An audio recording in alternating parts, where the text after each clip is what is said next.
welcome to Chapter 4, The Rabbit Sends in a Little Bill for Alice's Adventures in Wonderland. Sorry about being a little bit late. I had some updates and a restart, so that delayed me a bit. Glad you're here. Let's get started. It was the white rabbit trotting slowly back again and looking anxiously about as it went, as if it had lost something. And she heard it muttering to herself, the Duchess, oh my dear paws, oh my fur and whiskers, she'll get me executed as sure as ferrets are ferrets. Where can I have dropped them, I wonder? Alice guessed in a moment that it was looking for the fan and the pair of white kid gloves, and she very good-naturedly began hunting about for them. But they were nowhere to be seen. Everything seemed to have changed since her swim in the pool, and the great hall with the glass table and the little door had vanished completely. Very soon the rabbit noticed Alice as she went hunting about, and called out to her in an angry tone, "Why, Mary Ann, what are you doing out here? Run home this moment and fetch me a pair of gloves and a fan, quick now!" And Alice was so much frightened that she ran off at once in the direction it pointed to, without trying to explain the mistake it had made.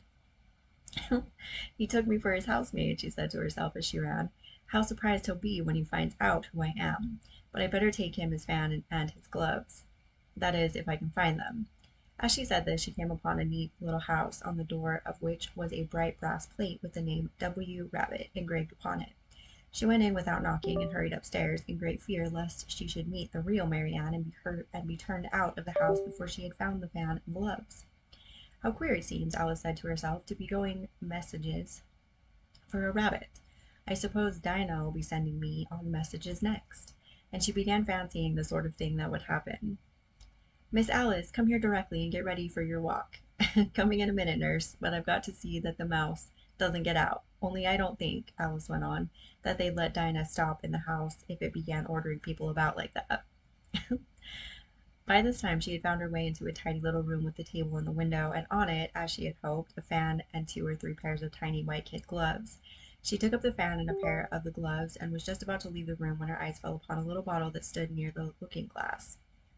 There was no label this time with the words "Drink me," but nevertheless she uncorked it and put it to her lips. "I know something interesting is sure to happen," she said to herself, "whenever I eat or drink anything. So I'll just see what this bottle does. I do hope it'll make me grow large again, for really I'm quite tired of being such a tiny little thing." It did so indeed, and much sooner than she had expected. Before she had drunk half the bottle, she found her head pressing against the ceiling, and had to stoop to save her neck from being broken. She hastily put down the bottle, saying to herself, "That's quite enough. I hope I shan't grow any more.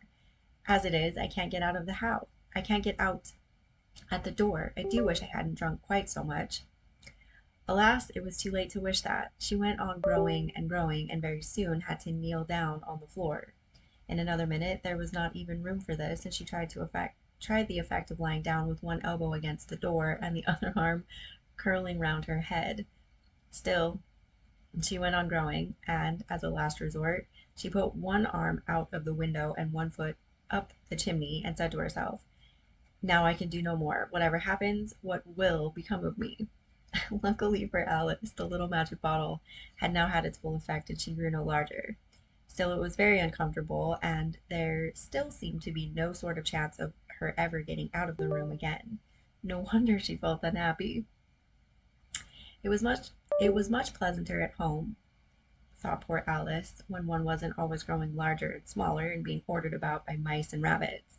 I also wish I hadn't gone down that rabbit hole, and yet it's rather curious, this sort of life. I do wonder what can have happened to me. When I used to read fairy tales, I fancied that kind of thing never happened, and now here I am in the middle of one. There ought to be a book written about me. That there ought. And when I grow up, I'll write one. But I am grown up now," she added in a sorrowful tone. "At least there's no room to grow up any more here." But then, thought Alice, shall I never get any older than I am now? That'll be a comfort, one way. Never to be an old woman, but then always to have lessons to learn. Oh, I shouldn't like that. "Oh, you foolish Alice," she answered herself. "How can you learn lessons in here? Why, there's hardly room for you, and no room at all for any lesson books." And so she went on, taking first one side and then the other, and making quite a conversation of it altogether. But after a few minutes she heard a voice outside, and stopped to listen. "Mary Ann! Mary Ann!" said the voice. Fetch me my clubs this moment. Then came a little pattering of feet on the stairs. Alice knew it was a rabbit coming to look for her, and she trembled still. And she trembled till she shook the house, quite forgetting that she was now about 1,000 times as large as the rabbit and had no reason to be afraid of it. Presently, the rabbit came up to the door and tried to open it, but as the door opened inwards and Alice's elbow was pressed hard against it, that attempt proved a failure. Alice heard it say to itself, "Then I'll go round and get in at that window. At the window." That you won't, thought Alice, and after waiting till she fancied she heard the rabbit just under the window, she suddenly spread out her hand and made a snatch in the air. She did not get hold of anything, but she heard a little shriek and a fall and a crash of broken glass, from which she concluded that it was just possible it had fallen into a cucumber frame or something of the sort. Next came an angry voice, the rabbit's. "Pat, Pat, where are you?" A voice she had never heard before. "Sure then I'm here, digging for apples, ye honor." "Digging for apples indeed," said the rabbit angrily. "Here, come and help me out of this." Sounds of more broken glass. Now tell me, Pat, now tell me, Pat, what's that in the window?" Sure, it's an sure, it's an arm, ye honor. He pronounced it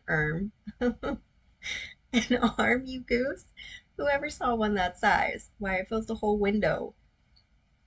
Sure, it does, ye honor, but it's an for all that. Well, it's got no business there, at any rate. Go and take it away. There was a long silence after this, and Alice could only hear whispers now and then, such as, "Sure, I don't like it, your honor, at all, at all. Do as I tell you, you coward." And at last she spread out her hand again and made another snatch in the air.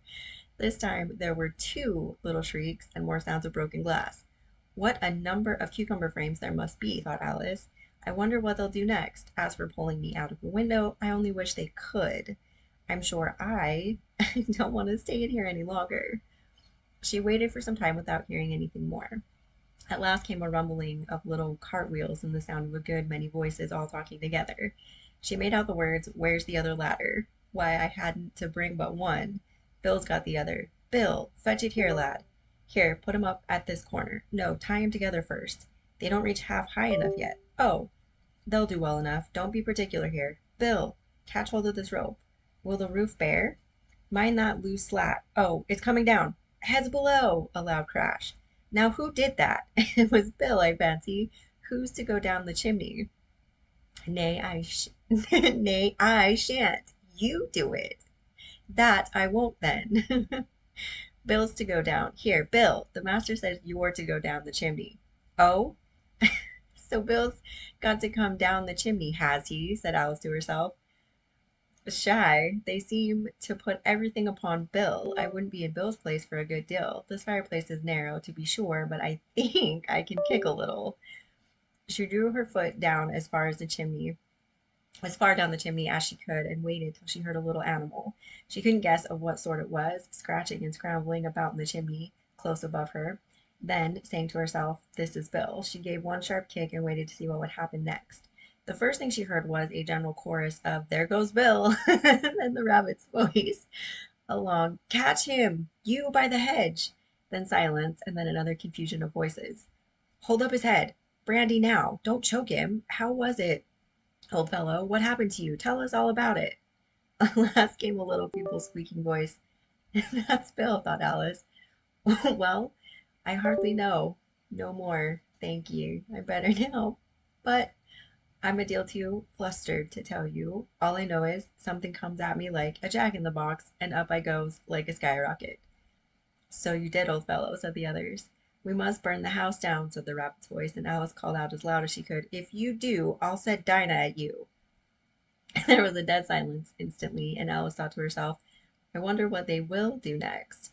If they had any sense, they'd take the roof off." After a minute or two they began moving about again, and Alice heard the rabbit say, "A barrowful will do, to begin with." A barrowful of what? thought Alice. But she had not long to doubt, for the next moment a shower of little pebbles came rattling in at the window, and some of them hit her in the face. "I'll put a stop to this," she said to herself, and shouted out, "You'd better not do that again," which produced another dead silence. Alice noticed with some surprise that the pebbles were all turning into little cakes as they lay on the floor, and a bright idea came into her head. "If I eat one of these cakes," she thought, It's sure to make some change in my size, and as it can't possibly make me larger, it must make me smaller, I suppose. So she swallowed one of the cakes and was delighted to find that she began shrinking directly. As soon as she was small enough to get through the door, she ran out of the house and found quite a crowd of little animals and birds waiting outside. The poor little lizard, Bill, was in the middle, being held up by two guinea pigs who were giving it something out of a bottle. They all made a rush at Alice the moment she appeared, but she ran off as hard as she could and soon found herself safe in a thick wood. "The first thing I've got to do," said Alice to herself, as she wandered about in the woods, "is to grow to my right size again, and the second thing is to find my way into that lovely garden.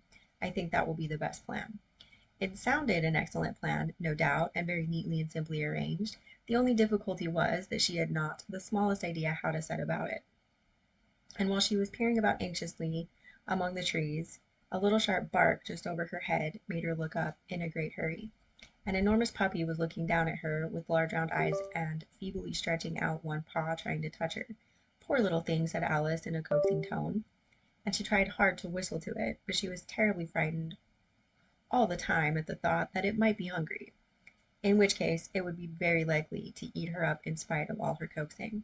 Hardly knowing what she did, she picked up a little bit of stick and held it out to the puppy, whereupon the puppy jumped into the air off all its feet at once with a yelp of delight, and it rushed at the stick and made believe to worry it.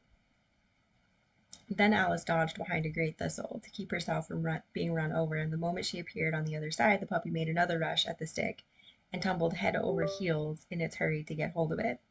Then Alice, thinking it was very like having a game of play with a cart horse and expecting every moment to be trampled under its feet, ran round the thistle again. Then the puppy began a series of short charges at the stick, running a very little way forwards each time and a long way back, and barking hoarsely all the while, till at last it sat down a good way off, panting with its tongue hanging out of its mouth, and its great eyes half shut. This seemed to Alice a good opportunity for for making her escape, so she set off at once and ran till she was quite tired and out of breath, until the puppy's bark sounded quite faint in the distance. "And yet what a dear little puppy it was," said Alice, as she leant against a buttercup to rest herself and fanned herself with one of the leaves. "I should have liked teaching it tricks very much, if I'd only been the right size to do it. Oh dear, I'd nearly forgotten that I've got to grow up again. Let me see. How is it to be managed? I suppose I ought to eat or drink something or other, but the great question is what?" The great question certainly was what. Alice looked all round her at the flowers and the blades of grass, but she did not see anything that looked like the right thing to eat or drink under the circumstances. There was a large mushroom growing near her about the same height as herself, and when she had looked under it, and on both sides of it, and behind it, it occurred to her that she might as well look and see what was on top of it. She stretched herself up on tiptoes and peeped over the edge of the mushroom, and her eyes immediately met those of a large blue caterpillar that was sitting on the top with its arms folded, quietly smoking a long hookah and taking not the smallest notice of her or of anything else. That was a pretty funny chapter. All right, that's the end of chapter 4. See you next time for chapter 5, Advice from a Caterpillar. This, of course, was brought to you by the amazing people at Project Gutenberg. I appreciate that they've made public domain books available to be read. And my disembodied voice. I hope you enjoyed. Have a wonderful rest of your day. See you next time.